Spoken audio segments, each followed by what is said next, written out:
श्री माँ शारदा 33वां भाग। जय ठाकुर, जय माँ। ओम शिव शिव शिव। जित देखूं तित श्याममयी है। राधिका श्री कृष्ण को ही सर्वत्र देख रही थी।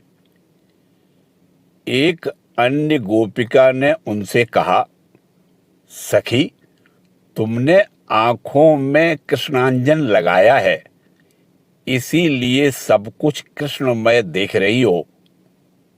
सर्वम खलविदम ब्रह्म। यह ब्रह्म ज्ञान की चरम अनुभूति की बात है। श्री शारदा देवी के जीवन में हम देखते हैं, वे श्री रामकृष्ण देव को सर्वभूतों में देखती थी।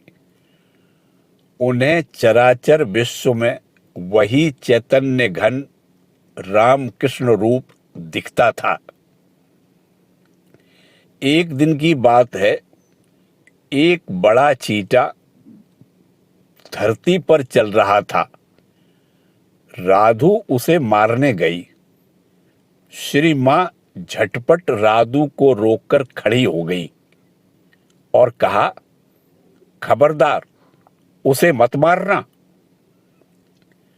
श्री मां ने बाद में कहा था, मैंने देखा वह चींटा नहीं है, ठाकुर ही चले जा रहे हैं।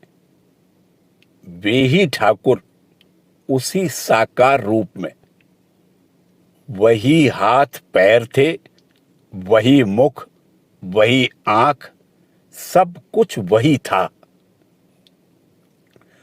उस समय वे बेवहल होकर सोचने लगी, आहा, सब प्राणियों के रूप में वे ही विराजमान है। फिर उन्हीं ने सबकी देखभाल का भार दिया है। सबकी देखभाल करना तो उन्हीं की सेवा है। श्री मां को यह दर्शन जयराम बाटी में हुआ था। विशेषकर तब से जीव सेवा, जीव त्राण ने उनकी पूरी सत्ता को मानो छासा लिया था। वे श्री रामकृष्ण रूप जीवों की सेवा में डूब गई। जिसे जहां पर पीड़ा होती, उसके वहीं पर वे शांति का लेप लगा देती।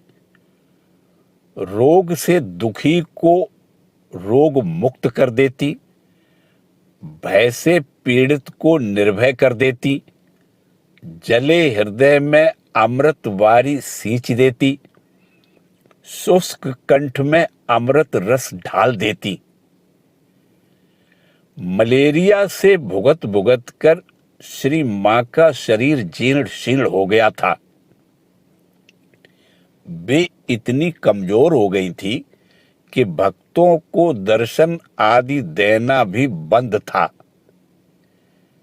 ऐसे समय बंबई से एक पारसी युवक श्री मां के दर्शनार्थ आया। दर्शन तो बंद था, तो भी स्वामी शारदानंद जी ने विशेष कारणवश उसके दर्शन की व्यवस्था कर दी। युवक ने श्री मां को प्रणाम कर प्रार्थना की, माई जी, कुछ मूल मंत्र दीजिए जिससे खुदा पहचाना जाए। प्रार्थना सुनकर मां को दया आ गई। सेवक से पूछने लगी, दे दूं? दे ही देती हूं। सेवक ने विस्मित होकर कहा, यह क्या? किसी को दर्शन तक नहीं करने दिया जाता? अभी तो बीमारी से उठी हो। शरत महाराज सुनने पर क्या कहेंगे? अभी नहीं, इसका बाद में होगा।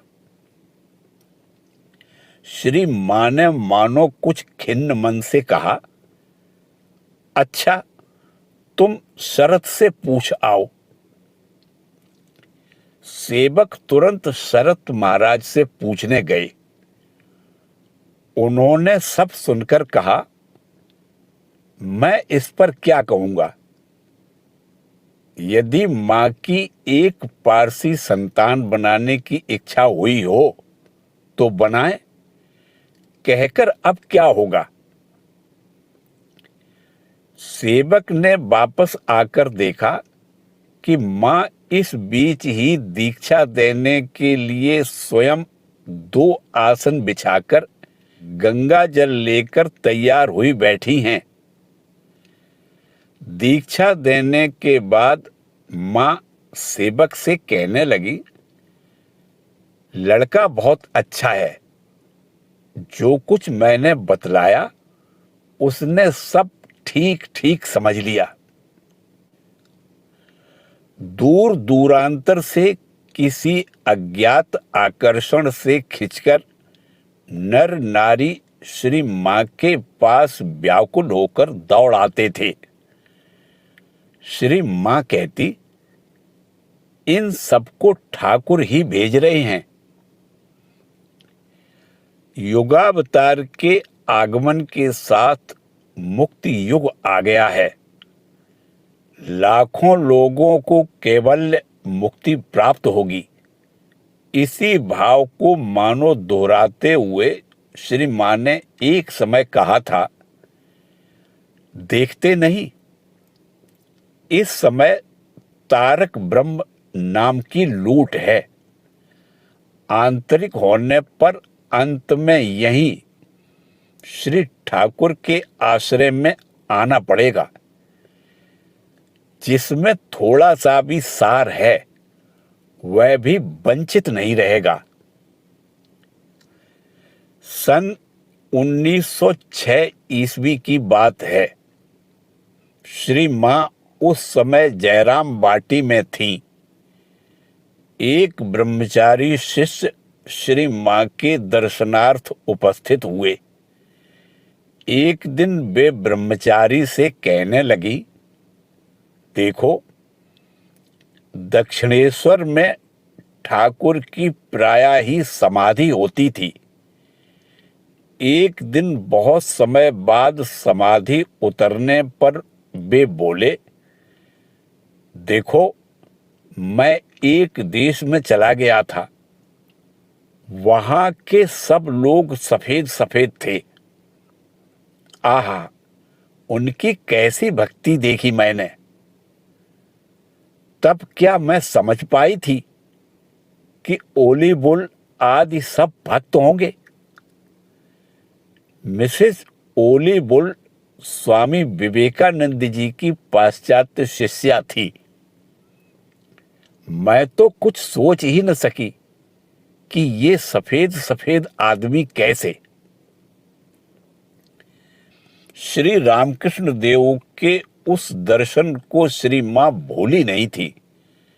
वे जानती थी कि ठाकुर ही देश देशांतरों से भक्तों को आकर्षित कर मुक्ति देने के लिए उनके पास ले आ रहे हैं। एक दिन की बात है, शाम के 4 बजे थे। श्री रामकृष्ण देव का अपराह्न का भोग दिया जा चुका था। ऐसे समय सेवक ने आकर श्री मां से कहा, एक मैम तुम्हारे दर्शन करने आई है, नीचे बैठी हुई है। श्री मां की अनुमति पाकर सेवक मैम को ऊपर ले आए। मैम के प्रणाम करते ही मां ने आओ कहकर उसका हाथ पकड़ लिया, मानो उससे हाथ मिला रही हो। फिर उसके मुख को छूकर चुम्बन लिया। मैम बंगाली जानती थी। कहा, मैंने आकर आपको कष्ट तो नहीं दिया। मैं बड़ी विपत्ति में हूं।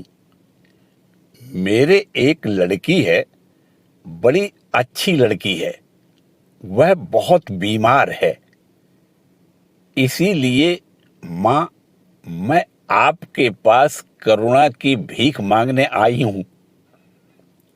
आप दया करें जिससे लड़की अच्छी हो जाए। वह इतनी अच्छी लड़की है माँ।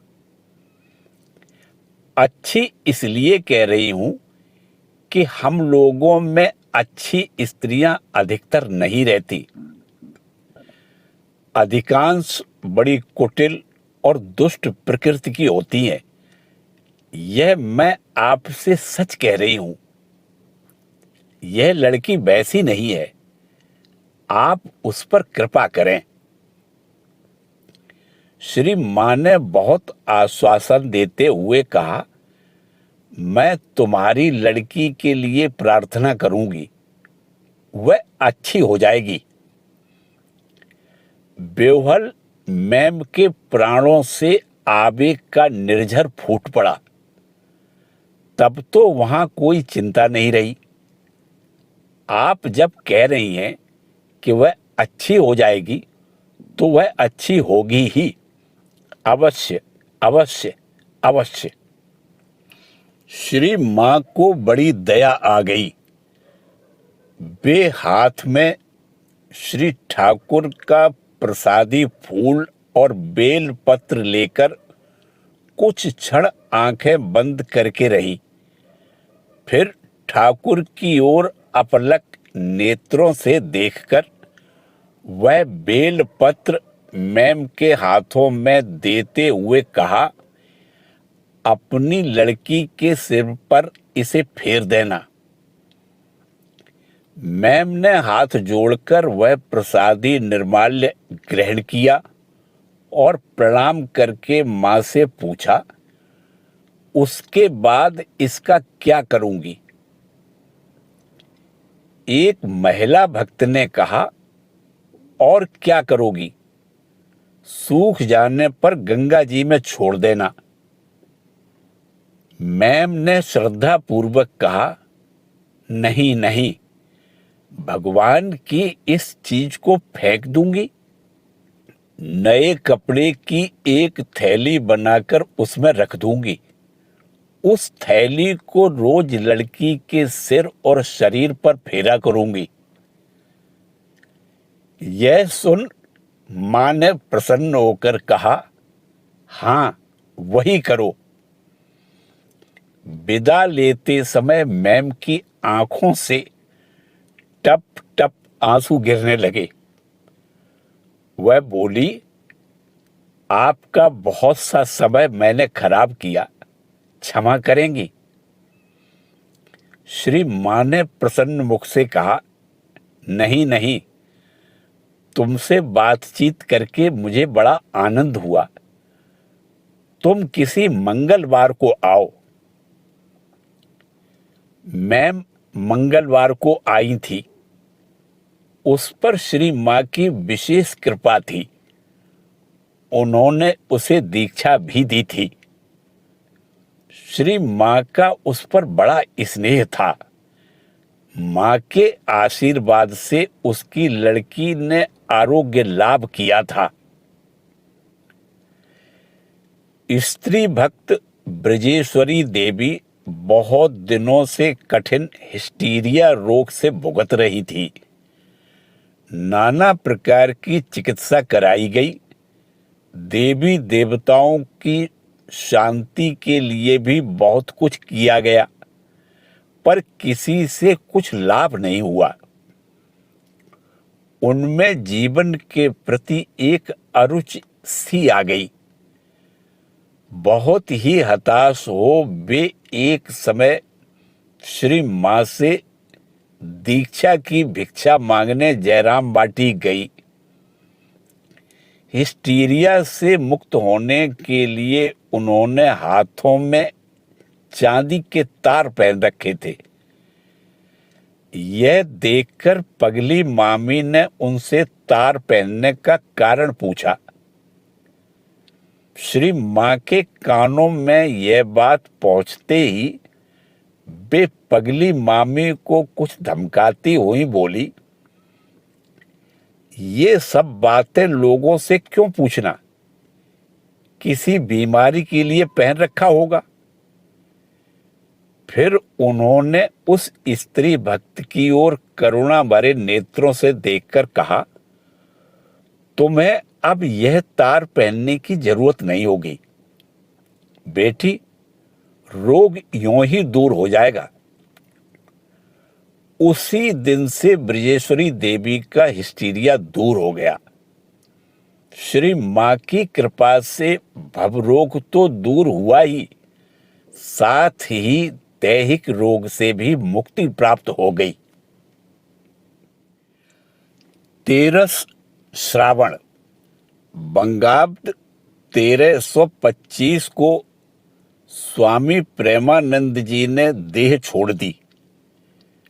यह समाचार पाते ही श्री मां संतानहारा जननी की भांति व्याकुल होकर फूट फूट कर रोने लगी। वह भी कैसा हृदय विदारक रुदन था। रात में एक स्त्री भक्त श्री मां के दर्शनार्थ आई। उसके प्रणाम कर खड़ी होते ही श्री मां ने कहा, आई हो बेटी, बैठो। आज मेरा बाबूराम चला गया। सवेरे से ही आंसू नहीं थम रहे हैं। और यह कहकर रोने लगी, बाबूराम मेरे प्राणों का प्यारा था। मठ की शक्ति, भक्ति, युक्ति सब मेरे बाबूराम का रूप धरकर गंगा तीर को उजाला करते हुए घूमती थी। थोड़ी देर बाद बीच के कमरे के दक्षिण ओर की दीवार पर श्री रामकृष्ण देव के बड़े चित्र के नीचे सिर रखकर श्री मां करुण स्वर से कहने लगी, ठाकुर ले लिया। वह क्या ही मर्म भेदी स्वर था। जिसने सुना वही रो पड़ा। संतान वियोग की मार्मिक वेदना विभिन्न प्रकार से प्रकट होने लगी। दूसरे दिन भी देखा गया, मां बाबूराम महाराज की चर्चा करती हैं और रोती हैं। किसी महिला भक्त से उन्होंने कहा, देखो बेटी, बाबूराम की देह में और कुछ नहीं था, हड्डी भर रह गई थी। इसी समय चंद्रबाबू ने आकर बाबूराम महाराज के अंतिम संस्कार का विवरण सुनाया। वह एक महान सात्विक अनुष्ठान हुआ था। बेलूड़ मठ के प्रांगण में पुण्य सलिला गंगा के तीर पर भक्तों द्वारा दिए गए प्रचुर चंदन काष्ठ, घी, धूप, गुग्गुल से प्रज्वलित की गई पवित्र होमाग्नि में सन्यासियों ने स्वामी प्रेमानंद जी की भगवत विलासी पूत देह को गंगा जी में नहलाकर नए गैरिक वस्त्र और पुष्पमाला आदि से सुसज्जित कर उसकी आहुति दे दी। साधु भक्तों के मुख से हरिओम, राम राम की ध्वनि निकल रही थी। कोई वेद मंत्रों का उच्चारण और कोई भगवत गुणगान कर रहे थे। स्वामी प्रेमानंद जी की अंत्येष्टि क्रिया के लिए भक्तों ने 400-500 रुपए का चंदन काष्ठ आदि दिया था। यह सुनकर श्री मां ने कहा, आहा, उन लोगों ने अपना धन सार्थक कर लिया। ठाकुर के भक्त के लिए जो दिया है, भगवान ने उन लोगों को दिया है और भी देंगे। कुछ क्षण बाद मां पुनः कहने लगी, सुनो बेटी, चाहे जितना भी बड़ा महापुरुष हो, देह धारण करने पर देह के सब भोगों को लेना ही पड़ता है। पर अंतर यही है कि साधारण लोग रोते रोते जाते हैं और ये लोग हंसते हंसते, मानो मृत्यु एक खेल हो। श्री मां अपनी सन्यासी संतानों को उनके पहले के नाम से ही पुकारती थी, जैसे नरेन, राखाल, योगीन, बाबूराम, तारक, शरत आदि आदि। इधर श्री रामकृष्ण देव और श्री मां ने ही उन लोगों को संसार त्यागी सन्यासी बनाया था। बाद में भी मां ने अपनी अनेक संतानों को सन्यास धर्म में दीक्षित किया था, पर वे किसी को उसके सन्यास नाम से नहीं पुकारती थी। एक सन्यासी बहुत सोचकर भी इसका कोई कारण न पा एक दिन श्री मां से पूछ बैठे, आप मठ के सन्यासियों को उनके सन्यास नाम से क्यों नहीं पुकारती हैं? प्रश्न सुनकर श्री मां का मुखमंडल करुणा से भर उठा। कुछ मौन रहकर उन्होंने उत्तर दिया, मैं मां हूं ना, इसलिए सन्यास नाम लेकर पुकारने से हृदय में धक्का लगता है। इन थोड़े से शब्दों में श्री मां के जीवन के देवी मानवी भावों का अपूर्व सम्मिश्रण प्रस्फुटित हो उठा। स्वामी योगानंद जी के देह त्याग के शोक से श्री मां कितनी जीर्ण शीर्ण हो गई थी, इसका उल्लेख हमने अन्यत्र किया है।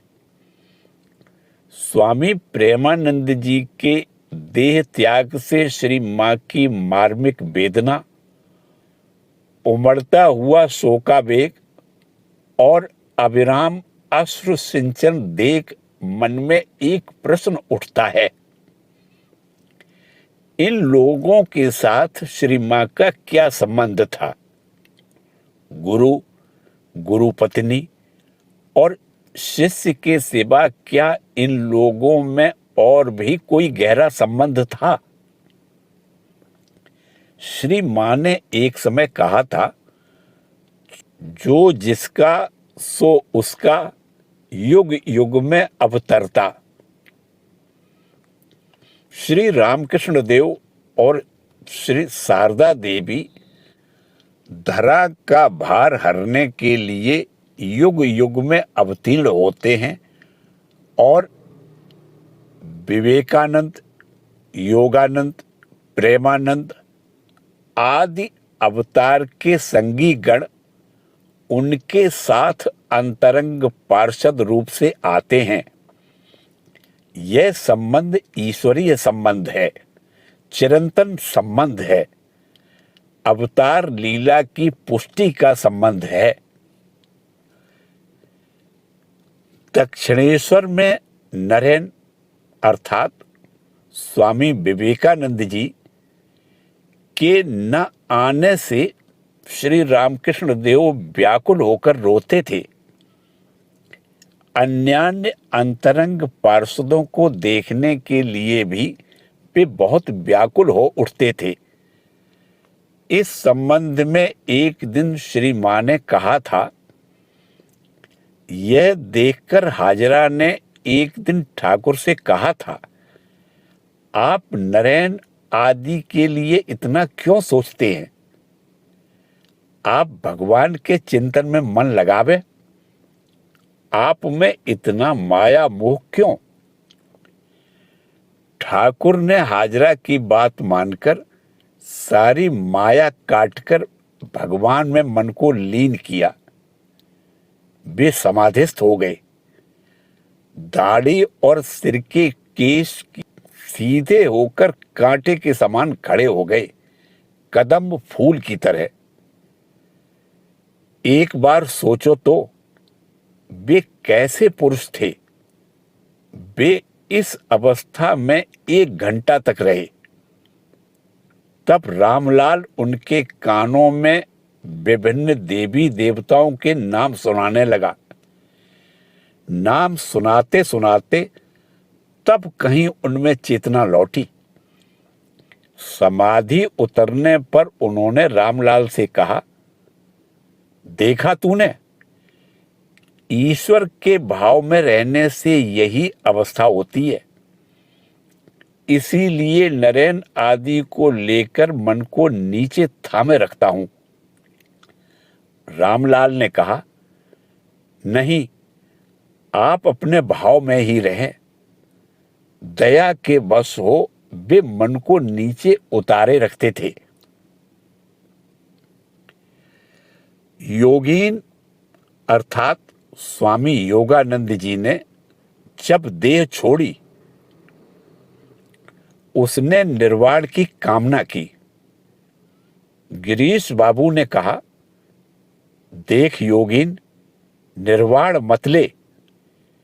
ठाकुर जैसे थे ठीक वैसा ही चिंतन करते करते उनके पास चले जा।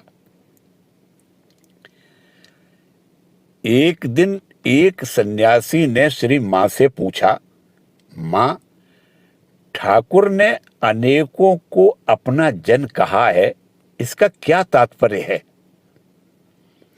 श्री मां बोली, ठाकुर कहते थे, उनमें से कोई शरीर से, कोई रोमकूप से, तो कोई हाथ पैर से निकला है। वे सब मेरे संगी साथी हैं। जो अपने हैं वे युग युग के संगी हैं। ठाकुर कहते, जो लोग अंतरंग हैं वे व्यथा में व्यथित हैं। इन सब लड़कों को दिखाकर कहते, ये लोग मेरे सुख में सुखी, दुख में दुखी और व्यथा में व्यथित होते हैं। जब वे आते हैं तब सभी साथ आ जाते हैं। नरेन को वे सप्तर्षि से ले आए थे, वह भी पूरा नहीं आया था। श्री रामकृष्ण देव ने अपने संबंध में संकेत किया था, जो राम थे, जो कृष्ण थे, वे ही अब अपने शरीर को दिखाकर इस शरीर में आए हैं। विभिन्न समयों में, विभिन्न देशों में एक ही शक्ति का नए नए नाम रूपों में अवतार होता है। फिर पूर्ण अवतार, अंश या कला अवतार भी हैं। शक्ति प्रकाश के तारतम्य और प्रयोजन के अनुसार कोई अवतार सारे जगत के लिए आते हैं और कोई देश, जाति, संप्रदाय या स्थान विशेष के लिए। श्री रामकृष्ण देव और शारदा देवी युग्म अवतार हैं। शिव शक्ति का एकत्र समावेश और आगमन हुआ है। वे किसी देश, जाति या धर्म विशेष के लिए नहीं आए। वे आए थे विश्व मानवता के लिए, सनातन विश्व धर्म के लिए। जितने मत उतने पथ, यह विश्व धर्म का शाश्वत रूप है। वे एक ऐसा आदर्श सामने रख गए हैं, एक ऐसा सर्वांग सुंदर और परिपूर्ण जीवन बिता गए हैं, जो न केवल धर्म जीवन की प्राप्ति के लिए आदर्श स्वरूप है, बल्कि जिसमें प्रत्येक स्तर का मनुष्य अपने सर्वोच्च आदर्श और आकांक्षा का पूर्णतम विकास व सार्थकता पाएगा। इतना ही नहीं, वरन उनके इस युग्म जीवन में समस्त देशों के मानव अपने अपने जीवन को सर्वोत्तम रूप से गढ़ने के लिए सभी आवश्यक उपादान प्राप्त करेंगे। यहाँ न विश्वास का प्रयोजन है, न ग्रहण करने का प्रश्न। हम पृथ्वी के दूर दूर के देशों के प्रत्येक नर नारी का सम्मान पूर्वक हार्दिक आवाहन करते हैं। वे स्वाधीन चिंतन और विवेक के अन्वेषक प्रकाश की सहायता से अपनी अपनी वेधशाला में इस युग्म जीवन का परिवेक्षण करें। उन्हें व्यक्तिगत, समाजगत, जातिगत और अंतरजातीय सभी समस्याओं का सुंदर समाधान प्राप्त होगा। श्री शारदा देवी निर्मल पवित्रता, तृणादपि सुनिचैन, विनय सीमाहीन मात्र स्नेह, सर्वसहा धरती की सहिष्णुता, मूर्तिमती सेवा और करुणा के रूप से और सर्वोपरि उमड़ती ईश्वर परायणता लेकर इस सीता सावित्री के देश में अवतीर्ण हुई थी। ये देवी सारा जीवन मानवी का महोत्तम आदर्श दिखा गई। इस आदर्श को सामने रखने का इस युग में विशेष प्रयोजन था। आज सारे संसार में सर्वत्र साम्य, मैत्री और स्वाधीनता लाभ की जो चेष्टा उद्दाम गति से चल रही है, उसकी सामंजस्यपूर्ण सफलता को व्यक्तिगत, समाजगत और जातिगत जीवन के सुषमा मंडित कल्याण के लिए किस प्रकार रूपांतरित करने से वह संसार के लिए शुभ होगा, इस संबंध में एक स्पष्ट संकेत हम श्री रामकृष्ण देव और श्री शारदा देवी के मिलन में देख पाते हैं।